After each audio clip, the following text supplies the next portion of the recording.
दोस्तों first year electrician theory का question paper आपके स्क्रीन पे आ गया है। उससे पहले जिन्होंने भी वीडियो को लाइक नहीं किया हुआ है तो सबसे पहले आप वीडियो को लाइक कर दो, ज़्यादा से ज़्यादा वीडियो को शेयर करना और साथ में चैनल को सब्सक्राइब करके नोटिफिकेशन को ऑन कर लो रोजाना ITI की वीडियो देखने के लिए। पहला क्वेश्चन करते हैं, फटाफट से आंसर बताऊंगा, सारे आंसर को नोट डाउन कर लेना बाद में रिवीजन करने के लिए, और पूरा पेपर देखना है, बीच में वीडियो को छोड़कर मत जाना क्योंकि यही पेपर आपके शिफ्ट में भी आएगा, इसलिए पूरा पेपर देखना एंड तक।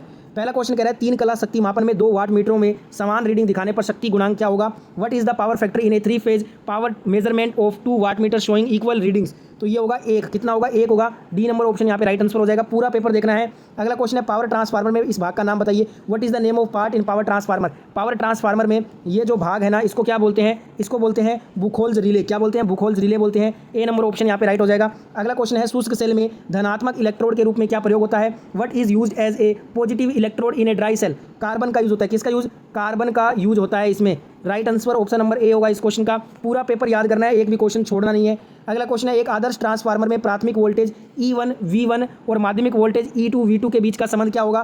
तो यहाँ पे संबंध बताना है E1 V1 और माध्यमिक वोल्टेज E2 V2 के बीच में। तो ये होगा E1 is equal to V1 and E2 is equal to V2। ठीक है, डी नंबर ऑप्शन यहाँ पे राइट हो जाएगा। पूरा का पूरा यही पेपर आपके शिफ्ट में भी आएगा इलेक्ट्रीशियन फर्स्ट ईयर का, तो सारे क्वेश्चन याद कर लो। औजार का नाम बताना है। What is the name of tool? ये कौन सा टूल है? तो ये आपका टैक हैमर। ठीक है, तो यहाँ पे right answer option number A होगा इस क्वेश्चन में। अगला क्वेश्चन है अर्धचालक पदार्थ पहचानिए। Which is the semiconductor material? तो जर्मेनियम जो होता है ये आपका सेमीकंडक्टर में आता है। बी नंबर ऑप्शन यहाँ पे राइट आंसर हो जाएगा। अगला क्वेश्चन है कौन सा सिद्धांत कूलिंग रेंज पर काम करता है? Which principle cooling range works? तो इलेक्ट्रिक धारा के हीटिंग प्रभाव द्वारा, by heating effect of electric current, ये आपका कुकिंग रेंज पर काम करता है। सी नंबर ऑप्शन यहाँ पे राइट हो जाएगा आंसर। नेक्स्ट यहाँ पे क्वेश्चन है सोल्डरिंग विधि का नाम क्या है? What is the name of soldering method? ये कौन सा सोल्डरिंग मेथड है ये बताना है। तो इसको बोलते हैं हम टेम्परेचर कंट्रोल्ड सोल्डरिंग, तापमान नियंत्रित सोल्डरिंग इसको कहा जाता है। सी नंबर ऑप्शन यहाँ पे राइट हो जाएगा। अगला क्वेश्चन है BIS के अनुसार नम्य कोड के लिए कॉपर कंडक्टर का न्यूनतम क्रॉस सेक्शनल क्षेत्र क्या होता है? What is the minimum cross sectional area of copper conductor for flexible code as per BIS? तो ये होता है 0.5 mm²। राइट आंसर हो जाएगा बी नंबर ऑप्शन इस क्वेश्चन का। अगला क्वेश्चन है what is the type of test in domestic wiring installation? घरेलू वायरिंग स्थापना में परीक्षण का ये प्रकार कौन सा है? तो ये घरेलू वायरिंग का कौन सा परीक्षण का प्रकार है? इसको बोलते हैं पोलरिटी टेस्ट, ध्रुवता की जांच करना। ए नंबर ऑप्शन यहाँ पे राइट हो जाएगा। अगला क्वेश्चन है पिंसर का उपयोग क्या होता है? What is the use of pincer?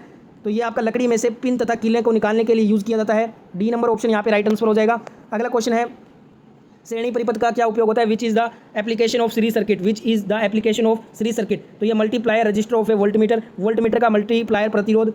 यहाँ पे डी नंबर ऑप्शन राइट हो जाएगा। पूरा का पूरा पेपर याद कर लो, बिल्कुल ये पेपर ही आपके शिफ्ट में पूछा जाएगा। अगला क्वेश्चन है ओम प्रति डिग्री सेंटीग्रेड में प्रतिरोध में परिवर्तन को क्या कहते हैं? इसको टेम्परेचर कोफिशिएंट, तापमान गुणांक कहा जाता है। बी नंबर ऑप्शन यहाँ पे राइट आंसर हो जाएगा। अगला क्वेश्चन है उपभोक्ता मुख्य बोर्ड में सेवा संयोजन आपूर्ति किस स्थान से जुड़ा होता है? Which location the service connection supply leads to be connected at consumer main board? तो ये जुड़ा होता है एनर्जी मीटर, ऊर्जा मापी से। सी नंबर ऑप्शन यहाँ पे राइट आंसर हो जाएगा। अगला क्वेश्चन है उपकरणों के लिए AC आपूर्ति प्रणाली में उदासीन पथ का कार्य क्या होता है? What is the function of natural path in AC supply system for appliances? तो ये होता है प्रोवाइड्स करंट रिटर्न पाथ, धारा वापसी पथ प्रदान ये करता है। सी नंबर ऑप्शन यहाँ पे राइट हो जाएगा। अगला क्वेश्चन है डिजिटल घड़ियों में सामान्यतः कौन सा सेल प्रयोग होता है? Which cell is most often use in digital watches? तो इसमें मरकरी पारा सेल यूज होता है। सी नंबर ऑप्शन यहाँ पे राइट आंसर होगा इस क्वेश्चन का। अगला क्वेश्चन है चमकदार प्रवाह की इकाई क्या होती है? What is the unit of luminous flux? Lumen होती है चमकदार प्रवाह की इकाई। सी नंबर ऑप्शन यहाँ पे राइट आंसर होगा। अगला क्वेश्चन है मापक यंत्रों पर लोडिंग प्रभाव का कारण कौन सा पैरामीटर होता है? Which parameter is the cause for loading effect on measuring instrument? तो ये होता है लो सेंसिटिविटी, कम संवेदनशीलता। डी नंबर ऑप्शन यहाँ पे राइट आंसर हो जाएगा इस क्वेश्चन में। अगला क्वेश्चन है नए घरेलू वायरिंग स्थापना का परीक्षण करने के लिए किस उपकरण का प्रयोग करते हैं? मेगर का। किसका? मेगर का उपयोग करते हैं। बी नंबर ऑप्शन यहाँ पे राइट आंसर हो जाएगा।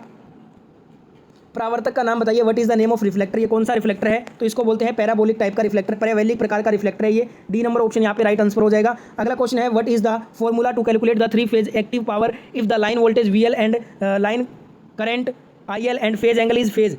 3 कला सक्रिय P की गणना करने के लिए सूत्र क्या होगा? यदि लाइन वोल्टेज VL और लाइन धारा IL है तो ये हो जाएगा अंडर रूट के अंदर क्या आएगा? 3 VL IL कोस थीटा। ठीक है, P बराबर अंडर रूट में 3 VL IL कोस थीटा, ये हो जाएगा आपका सूत्र। बी नंबर ऑप्शन यहाँ पे राइट आंसर होगा। अगला क्वेश्चन है वायरिंग स्थापना में परीक्षण का प्रकार बताइए। What is the type of test in wiring installation? ये कौन सा वायरिंग इंस्टॉलेशन है?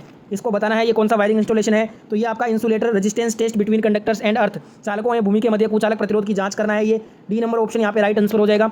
नेक्स्ट यहाँ पे क्वेश्चन है सिस्टम अर्थिंग को किस वायरिंग स्थापना के लिए किया जाता है, which wiring installation the system earthing is to be done. तो ये किया जाता है उपकेंद्र में, सबस्टेशंस में। सी नंबर ऑप्शन यहाँ पे राइट हो जाएगा। वीडियो को जिन्होंने भी अभी तक लाइक नहीं किया हुआ है तो सभी के सभी एक साथ वीडियो को लाइक कीजिए, ज़्यादा से ज़्यादा शेयर कीजिए। जितने भी फर्स्ट ईयर इलेक्ट्रीशियन के दोस्त हैं सभी की हेल्प करने के लिए इस पेपर को सभी दोस्तों के साथ में शेयर करना, क्योंकि यही पेपर आपका आने वाले शिफ्टों में पूछा जाएगा इलेक्ट्रीशियन फर्स्ट ईयर का। सभी ग्रुप में इस वीडियो को शेयर कर देना। अगला क्वेश्चन यहाँ पे पूछा गया एमबी प्रकार के उस पारा वास्प लैम्प की स्थिति में संचालित किए जाते हैं, which position MB type high pressure mercury vapour lamps are operated. तो ये आपके एनी पोजीशन, किसी कोई भी स्थिति में ये जो है ना वो संचालित किए जाते हैं। बी नंबर ऑप्शन यहाँ पे राइट आंसर होगा। अगला क्वेश्चन है RLC परिपथ प्रतिबाधा जेड की गणना करने का सूत्र क्या होगा, यदि प्रेरकीय प्रतिघात XL और धारकीय प्रतिघात XC से कम है तो ये हो जाएगा आपका अंडर Z बराबर अंडर रूट में RC² ब्रैकेट में XC माइनस XL का होल स्क्वायर। ठीक है, तो यहाँ पे ये हो जाएगा आपका प्रतिबाधा जेड का सूत्र। बी नंबर ऑप्शन यहाँ पे राइट आंसर होगा इस क्वेश्चन में। अगला क्वेश्चन है विद्युत उपकरणों में प्रयुक्त सामग्री का नाम बताइए। ये कौन सा विद्युत उपकरण का सामग्री है, तो इसको बोलते हैं iron connector with direct entry, सीधे प्रवेश के साथ लो संयोजक इसको कहा जाता है हिंदी में। ए नंबर ऑप्शन यहाँ पे राइट आंसर होगा इस क्वेश्चन में। अगला क्वेश्चन है स्थिर एंगुलर वेलोसिटी में कितने परिमाण का घूर्ण होता है, विच quantity is rotating at a constant angular velocity. तो ये होता है फेजर क्वांटिटी। क्या होता है फेजर क्वांटिटी, फेजर परिमाण इसको कहा जाता है। ए नंबर ऑप्शन यहाँ पे राइट आंसर होगा। नेक्स्ट यहाँ पे क्वेश्चन है एसी सर्किट में रिएक्टिव पावर का सूत्र बताइए, what is the formula for reactive power PR in an AC circuit. तो ये होता है PR is equal to VI sine theta. क्या होता है PR is equal to VI sine theta होता है। A number option is the right answer of this question. Next question on your screen is which material is used to make control spring in measuring instrument. मापने वाले उपकरणों में नियंत्रण spring बनाने के लिए किस सामग्री का प्रयोग करते हैं, इसके लिए हम फॉस्फर ब्रोंज का यूज करते हैं। किसका, फॉस्फर ब्रोंज का। C number option is the right answer of this question. Next question है what is the fusing factor for rewirable fuse. पुनः तार बांधने योग्य फ्यूज के लिए फ्यूजिंग फैक्टर होता है 1.4। कितना होता है 1.4 होता है। A number option will be the right answer. Next question है सुरक्षित ठंडा मोड़ने के लिए पीवीसी नली का अधिकतम आकार क्या होता है, what is the maximum PVC conduit size to make safe cold bending. तो ये होता है 25 mm का। कितना होता है 25 mm का होता है। डी नंबर ऑप्शन यहाँ पे आपका राइट आंसर होगा इस क्वेश्चन का। अगला क्वेश्चन है ट्रांसफार्मर में तांबे के नुकसान का निर्धारण कैसे करते हैं, how to determine copper loss in transformer. तो ये शॉर्ट सर्किट टेस्ट से किया जाता है। A number option will be the right answer. Next यहाँ पे क्वेश्चन है IE नियमों के अनुसार पावर उप परिपथ के लिए अधिकतम अनुमेय भार कितना होगा, what is the maximum permissible load for a power sub circuit as per IE rule. ये होता है 3000 वाट का। कितना होता है